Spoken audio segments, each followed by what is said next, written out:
Okay, so I'm going to dive right in to talking with you guys about the holiday wellness plan. Is there anything before I get started that you guys are hoping to get out of today's webinar? Anything that you are hoping to walk away with? Any ideas or tips or inspiration or all of the above? I would love to know if there's a specific request so I can focus the talk on that.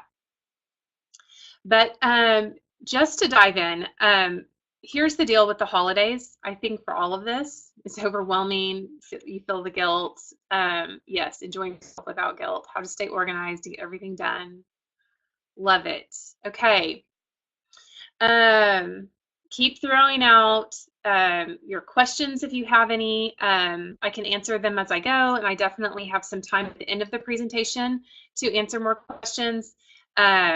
But any thoughts you have that you want to share with the group, chat with people about, just type those in the chat box. I love all this.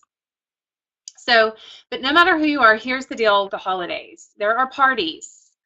But Julie, part of our day designer team, texted me yesterday and she said, it's not just parties. There are family get-togethers, there are dinners with friends, there are guests coming in town, there's Christmas dinner, there's all kinds of like holiday events to attend. And she even pointed out that even going to the mall for Santa pictures, like is an experience that lends itself to a treat. I mean, basically, we're in this season where every time we turn around, there are indulgences and there are treats.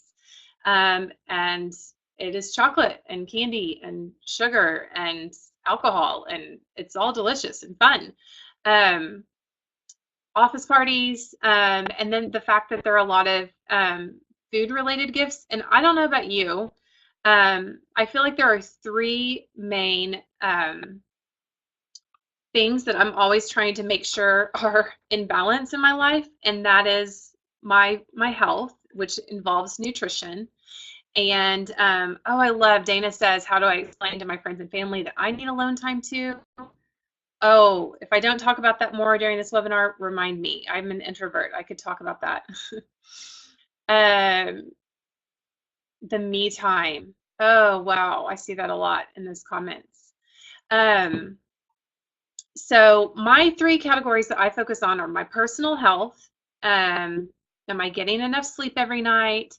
Am I drinking enough water? I've got my water right here next to me, 2 bottles actually. Also coffee, hazelnut flavored, delicious.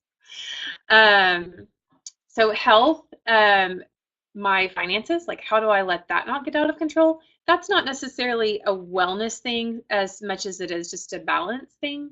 And then my relationships. And that is wellness, because people can be toxic and boundaries are important. So let's definitely talk about that some in the rest of this webinar.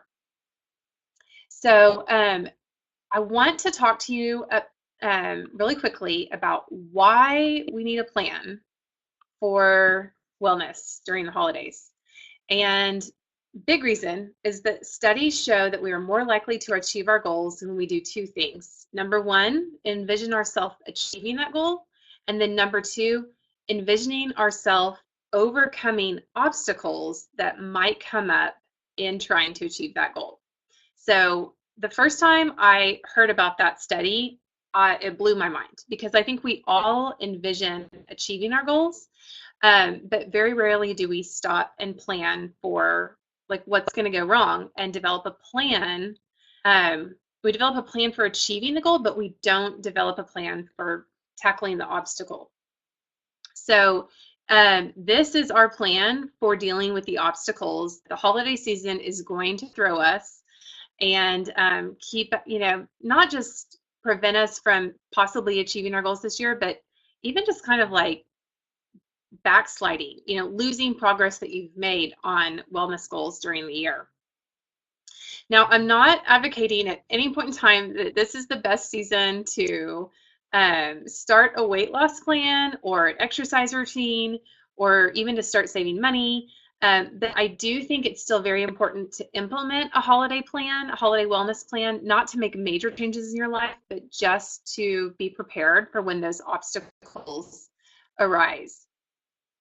Um, and then on top of that, another reason why I love this idea of a holiday wellness plan is it gives me something to look forward to. It helps me envision the outcome that I'm going to achieve if I follow it. And I'm looking forward to that day in January when I look at my holiday wellness plan and just on this piece of paper right here and um, and see that I've achieved that. Jen asks us if we're going to be sitting on a recording. Yes, we will. Julie answered. Awesome. Okay, so now we know we need a plan for dealing with the obstacles that the holidays are going to throw at us. So how do we go about creating a plan and then using our planner to make it happen? So the first question on the worksheet for you to think about and answer for yourself is, what are my wellness priorities this holiday season? And what I want you to think about when you're answering that question, those questions, there's 3 points, is how do you want to feel at the end of the holiday season? How do you want to think? Where do you want your mindset to be at the end of the holiday season? And then what do you want to have done? So in my brain, I say think, feel, and do, or feel, do, and think. 3 things. What actions do I want to have made in my life? That's the things that I want to do during the holiday season. Think, like I think about how do I want to think about myself? And then feel. How do I want to feel physically? So think about those 3 things while you're listening here. I would love to know any thoughts that you guys have. Like, for me personally, how I want to feel is, and I'm sort of thinking out loud as I go on this, I want to feel healthy. I want to feel light. I have made so much progress on my own personal weight loss journey this year, and I don't want to lose that progress. Think in terms of how I want to think. I want to be proud of myself for the work that I've put into the year and the fact that I've been able to maintain it and deal with obstacles that the holiday season might throw at me. And then things that I want to have done. On this theme of relationships, I think I would love to use this season as an opportunity to focus on healthy relationships, including a healthy relationship with myself and my mindset, and prioritize those. Maybe we can talk more about that because I know a lot of people said the me time during the holidays is important.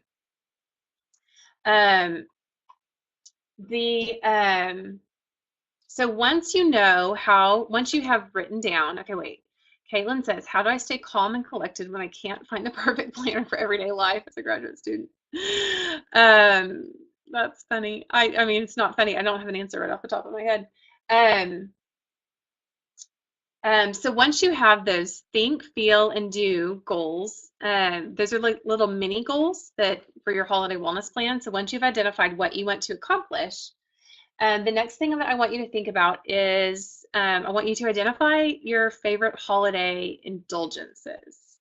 And this could be the obvious, like desserts or treats or sweets, but it could also be quiet time. You know, if you've got a house full of family staying with you during the holiday season, or if you're traveling to stay with family during the holiday season, the indulgence might be me time. It might be that you need to, prioritize that. Especially if you get your energy, if you recharge from being alone, which is very much how I do it. Identifying your indulgences, the things that you want to experience, serves 2 purposes. The first one is that when you plan for something, studies show that you'll enjoy it more. So people enjoy actually planning the vacation more than they actually do the vacation, studies show. We love the anticipation that builds up to the experience. So if we can envision the experience of the holidays that we want to have in this process, in this holiday wellness plan, then we'll enjoy the holidays more. So that's one reason to identify, like, what are we really going to enjoy about the holidays? And then the other thing is that planning for indulgences will also help you sort of like program balance into your life. It'll help you identify right now what your limits are, what you're comfortable with, And so you can plan to indulge without overindulging. And again, this is food or, personal time or just anything that this could be related to traditions or, just things that, um, so like an example that I'm thinking of right now is my family and I used to do the Polar Express. There was like this, vintage train and little train station, and the train goes and we see Santa, and then it, comes back. It's corny, but the kids were little and they loved it. They quit doing it a couple years ago, but my kids still ask about it. And if we were still trying to squeeze that into this holiday season, it's a tradition that I love, but this year it would probably be too much just looking at our schedule. So identifying that as an indulgence, but then also recognizing the need to achieve balance in my life makes it easier to let go of that tradition. If they were still doing the train thing, I would be able to look at the kids and say, kids, we have great memories from doing that tradition. Let's do it every other year, kind of thing. So identifying the fact that that's something that we want to experience as a family also helps me identify whether or not we can squeeze it into the schedule, if that makes any sense. And then there's two more points I want to make about the indulgences thing. When you're thinking about your indulgences, it also helps you think about the sacrifice that you're going to be making, the trade-off. So this relates to the example that I just gave, but also it's like if we're talking about food, if you eat 12 cookies, how many miles are you going to have to run? Like that's the trade-off. That's the opportunity cost of eating 12 cookies. So when you identify the indulgences, you can also identify what is it going to take to undo that indulgence, and you can decide where you want to balance, and if you're willing to, pay that price, basically. It's an opportunity cost. When you think about indulgence as a trade-off, it helps you make better choices and err on the side of probably like the conservative decision while still allowing yourself to enjoy the experience of the holidays.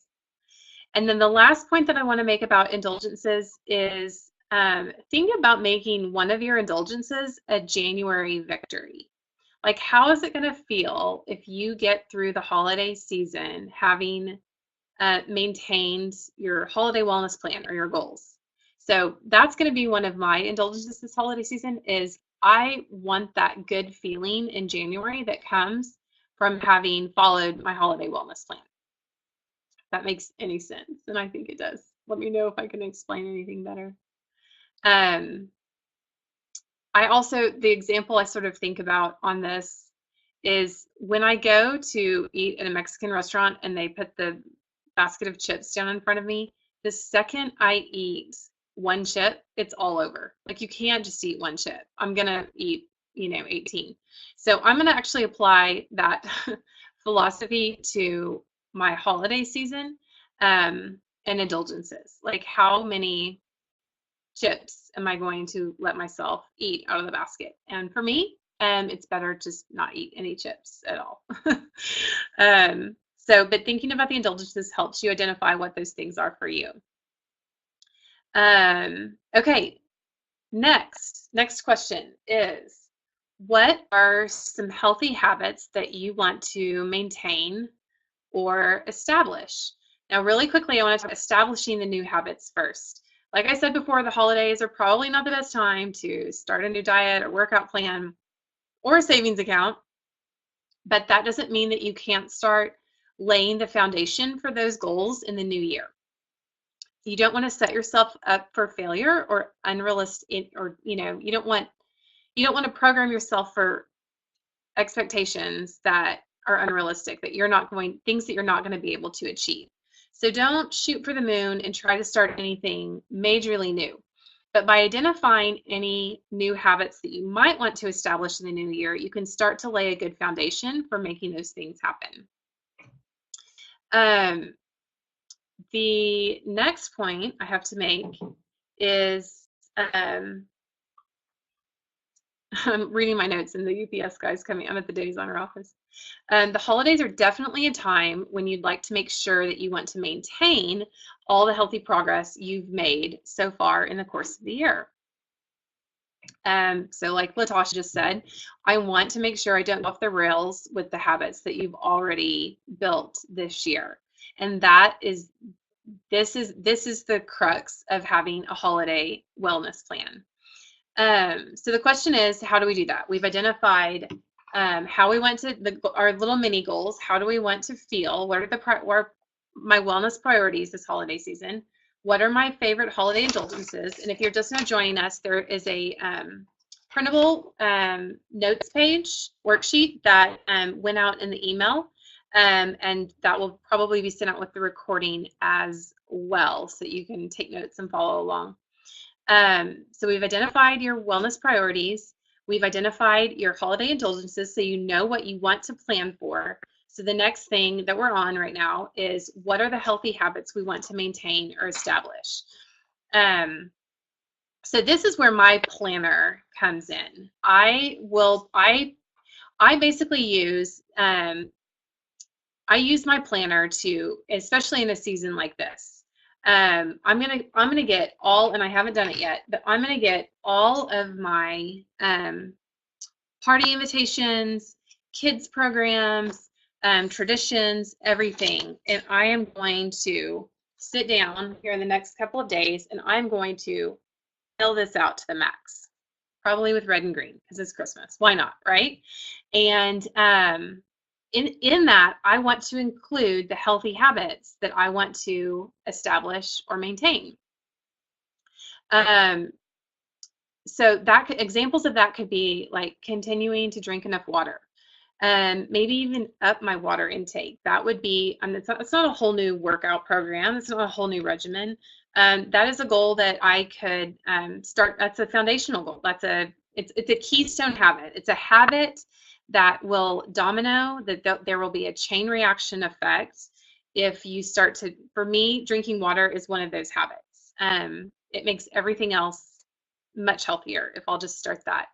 And identifying what those habits are and plugging those into your planner. I have a friend who told me that she does that every day on her top 3. That's what she uses her top 3 for, is her 3 keystone habits. So using your top 3 space for the habits that you want to maintain or kickstart. And again, don't set yourself up for success here. Don't jump straight to, no sugar tomorrow if you've been eating. I mean, that just is going to mess with, blood sugar and stuff like that. So anyway, don't start a new diet. But think about, if that's something that you might want to be doing in the new year, think about the habits that you can start to generate right now that will make that goal for the new year a success. Other activities you could think about would be taking a walk. You could think about fun family activities where you're squeezing in exercise and quality relationship time at the same time. For those of you who said earlier, me time, it might be scheduling that. If you are one of those people that needs downtime, maybe it's a commitment to go to bed at 8 o'clock every night. Maybe you don't go to sleep, but maybe that's just, you can communicate to your family that you're going to shut the door at 8 o'clock and you're going to have to recharge or something. You know what you need. And so identify your needs, really envision what is a great holiday season going to look like for you, and get your need and make sure that your needs are met. Anna says, what does keystone habit mean? Okay. So keystone habit is a phrase that was coined by a guy named Charles Duhigg, I think I'm saying that right, in his book, The Power of Habits. And there are lots of habits that we can have, but there are certain habits, and they're different for each of us, that create a chain reaction or a domino effect in our lives. So basically, if you do that one thing, a lot of other good habits are going to come from that. Or there are going to be a lot of benefits from that. So for some people, it's drinking water. For some people, it's getting up at 6 a.m. or waking up early, just a certain schedule or a certain routine.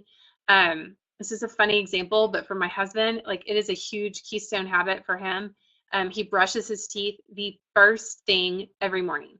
I'm one of those people that wants to have my coffee first, and that toothbrushing triggers a routine for him that puts him on track to a successful day. And if he doesn't, his day is all messed up. For some people, it's prayer and meditation, but it's just a habit that it's like a foundational habit. It's a habit on which other habits reside. So eating healthy, does that make sense, Anna? I hope I explained that well. It is a hard thing to explain. There's not actually a definition for a habit. Okay, so hopefully that helps. And then another thing Julie from our team pointed out, and I love this idea, but thinking about prioritizing foods that make me feel good, i.e. things that don't make me bloated and just feel bleh, you know what I'm saying?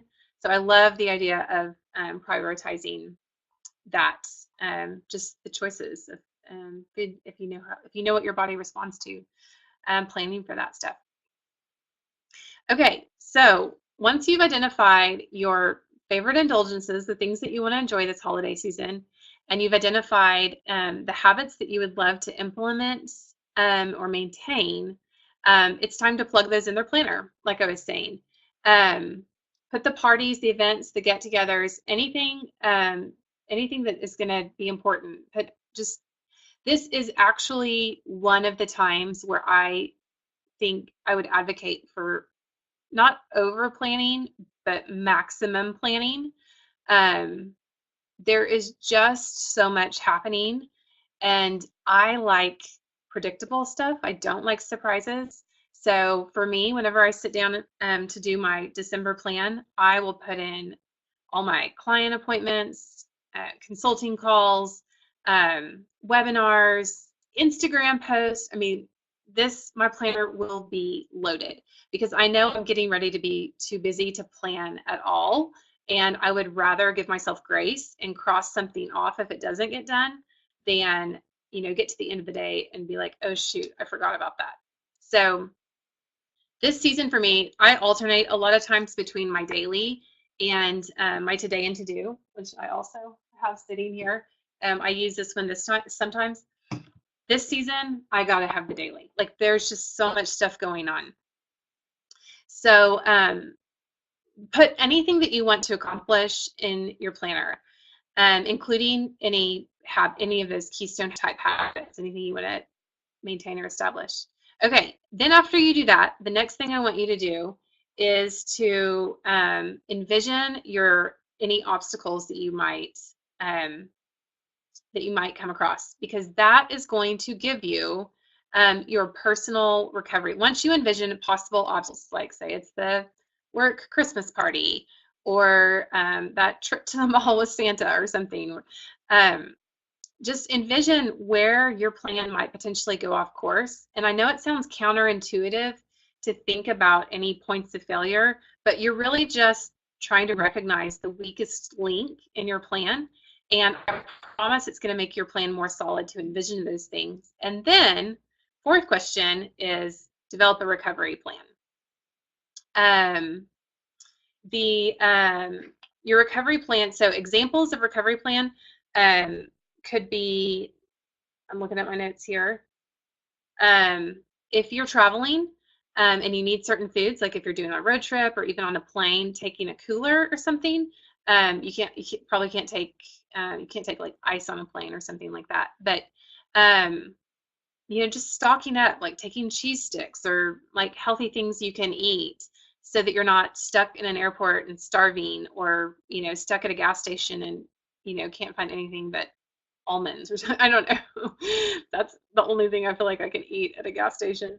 I would also recommend finding a great water bottle. I mean, just pick out one that you really like, that you're really going to enjoy using, and carry it with you everywhere this season. Just make it something fun that you enjoy. If one of your goals is to drink enough water throughout the holiday season, an obstacle would be not having access to water. And having a beautiful water bottle would be something not just functional, but also something that you could enjoy that would make achieving that goal super fun. The other thing that I started doing this week in our fridge is stocking up on fruits and veggies because, and I'm going to do like a bunch of really yummy, healthy dips and stuff for my family. My kids like ranch, so I'll make it from scratch. We'll get some hummus in there. I got these cute little,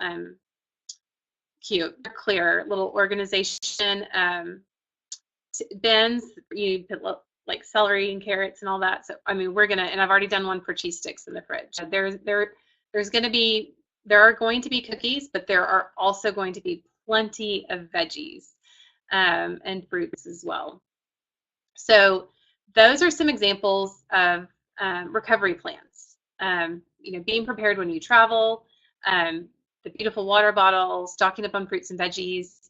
And once you identify the indulgences that you want to allow yourself to experience, and then the habits that you're trying to maintain, you'll be able to identify a recovery plan.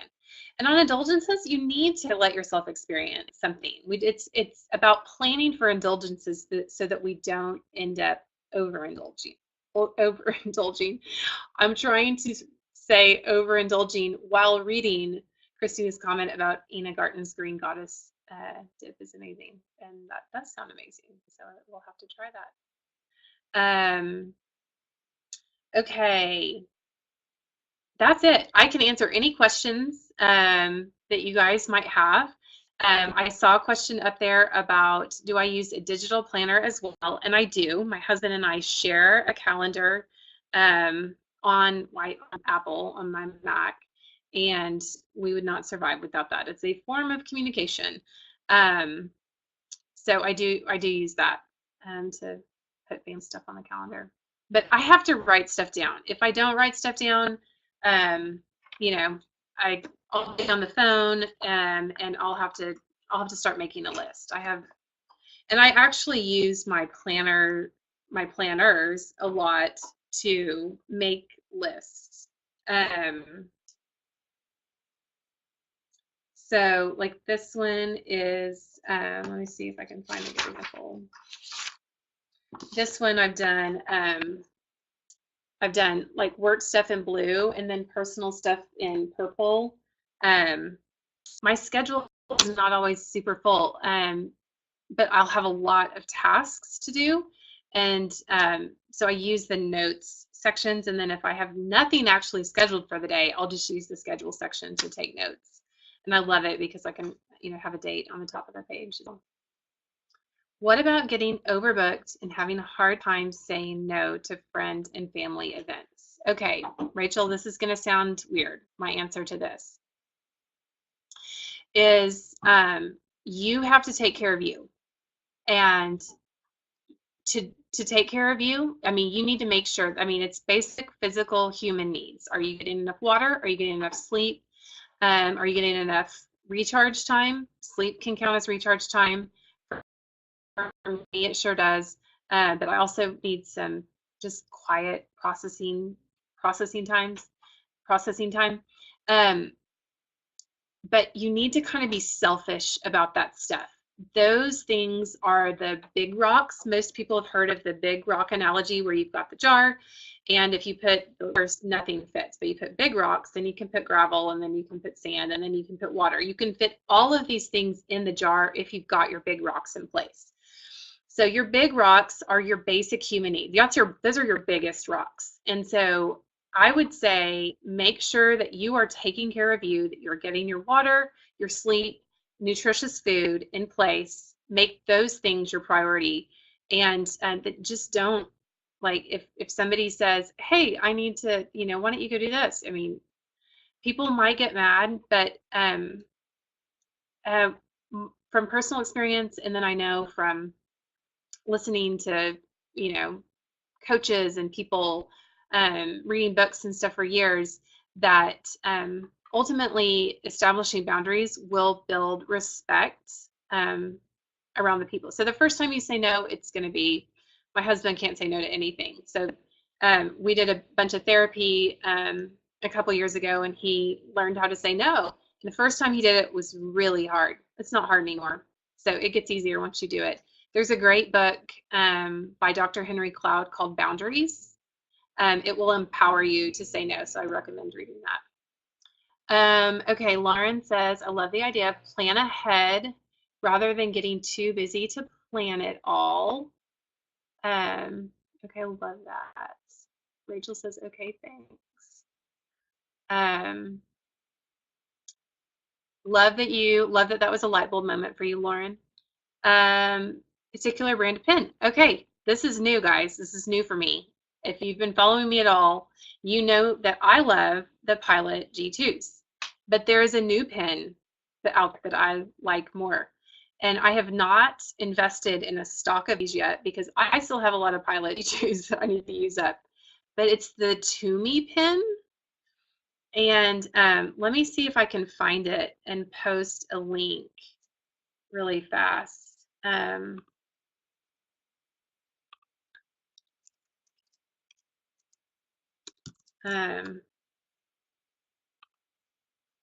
Give me a second to look it up.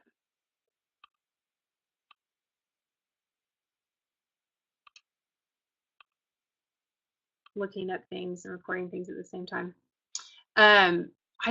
It's a little bit of a finer tip, and I love the way it holds. And Sydney shared an article from the New York Times. I'll have to check that out. Can't wait.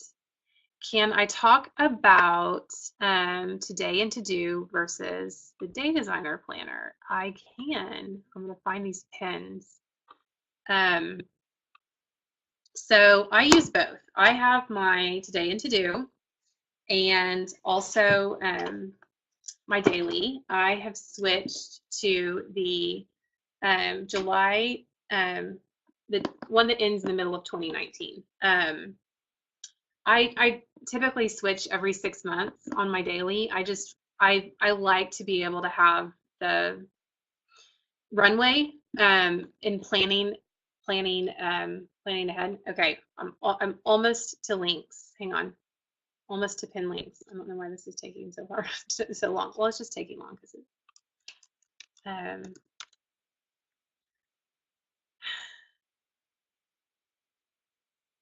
oh, I can't find it. It must not be called Toomey. I'm gonna have to find it out. I'll have Julie send it out. I'll have to figure out what that pin is called. It's not Toomey. Toomey is like a travel brand. Okay, so I like to have the runway. So every time Day Designer comes out with a new planner, I get the latest one and transfer stuff then every time. Otherwise what happens to me is I'll get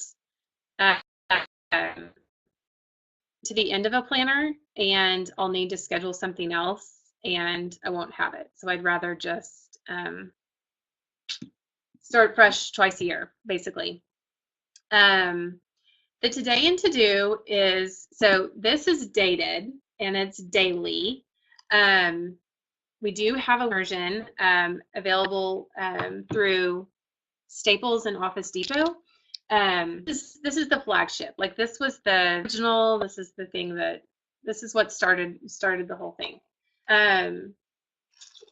It's dated 365 days. Weekends are combined, and the daily page has a spot for schedule and tasks. There are 12 months and some worksheets in the front. Some personal awareness, goal setting, scheduling worksheets, some goal setting type stuff. And then there's a yearly overview, and then you get the monthly calendars at the front of every tab page like that. So that is the flagship daily. The Today and Do is non-dated. So when you get it, there was one sitting here. Let me show you this. This will be easier. So glad I'm at this office today. Everything's super handy.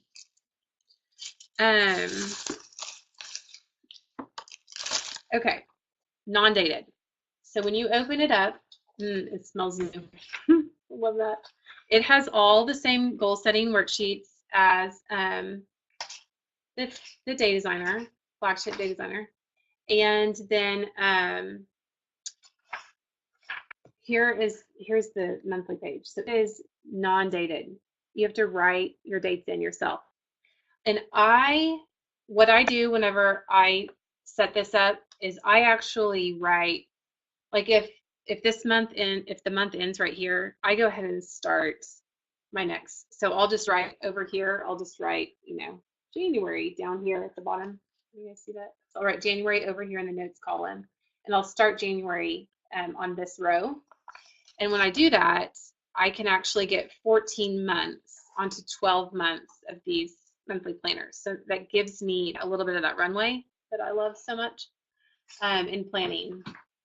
Okay, then at the end, so all your monthlies are at the beginning on this one, versus in the flagship, all your monthly overviews are at the beginning of every month. It's divided into sections. Okay, so then the next section, and the today and to do, I gotta move the stuff out of my lap, hang on. It comes with 2 bookmarks, which I use all the time in this. So I keep each section bookmarked. So I'm gonna bookmark this one right now. So the next section in this planner is the weekly layout. So it's also undated. And I use the weekly layout whenever I have a busy week. Like I have days that maybe, like just maybe like a lot of errands and things, I feel like maybe just a lot of running around, calls I have to make, lots of little task things. I feel like I use the weekly page more for those things. Then after all the blank weekly pages, there is a daily section, and I'm going to bookmark this too. And the daily section is, I'll use a daily page like this on a homeschool day. And our kids are in a blended homeschool program, and so we homeschool part-time and they go to school part-time. And these help me on homeschool days when there's just a lot to do in one day. I've got to get it all done. And a lot of times those days I don't have very much schedule, and so that's when I'll use this column for that. And then that's it. So you have the blank monthly overviews, the blank weekly pages, and the blank daily pages. And you can see, I mean, there are a lot of, and then there's notes pages at the very, very back. And I love our notes pages because there's this spot atop, and it's like this in the flagship daily too. There's a spot at the top. There's actually, it's hard to see, but you can write all the way across the page, or there's a little space you can write in columns. You can write all in columns. So I like to make lists on these pages, so I'll have like 3 lists going at a time. Movies I want to watch, gift ideas, important dates, things like that. And there are, I can't remember how many pages of each that there are in this, but I know we can find that and get that information out to you guys if you have a question about it. So that's the today and to do. This is flexible. The reason it's undated is because you can use it when you're busy, and you can leave it blank and not use it when you're not busy. However, when I've got months like my December looks like it's shaping up to be, I have to have this puppy. Like this is, not only do I have to have this puppy, I have to have this puppy color coded. Like this is going to be a big month for my flagship day designer. And then when things slow down, and I'll have to wait and see on January, but when things slow down, I will probably flip back to the today and to do. I track my work hours in my today and to do, just because I started doing that a long time ago, and it's just easier. I guess it's a habit now. Okay, that's a lot of information. Do you guys have any more questions? Thank you guys for all the questions. Thanks for being on here today. I know that we are all busy in the holiday season. There will be a recording sent out. I hope you've enjoyed this. It's been fun to spend the morning with you guys, and I'll look forward to doing it again. So thanks for joining me. Y'all are awesome. People are typing. So I won't sign off just yet, just in case there's another question that pops up. Oh, and I'm going to read this New York Times article. And I'll figure out what those pins are. How to say no this Thanksgiving. Oh, I can't to read that. Love it. Love it. Okay, thank you guys. Oh, wait. Oh my gosh.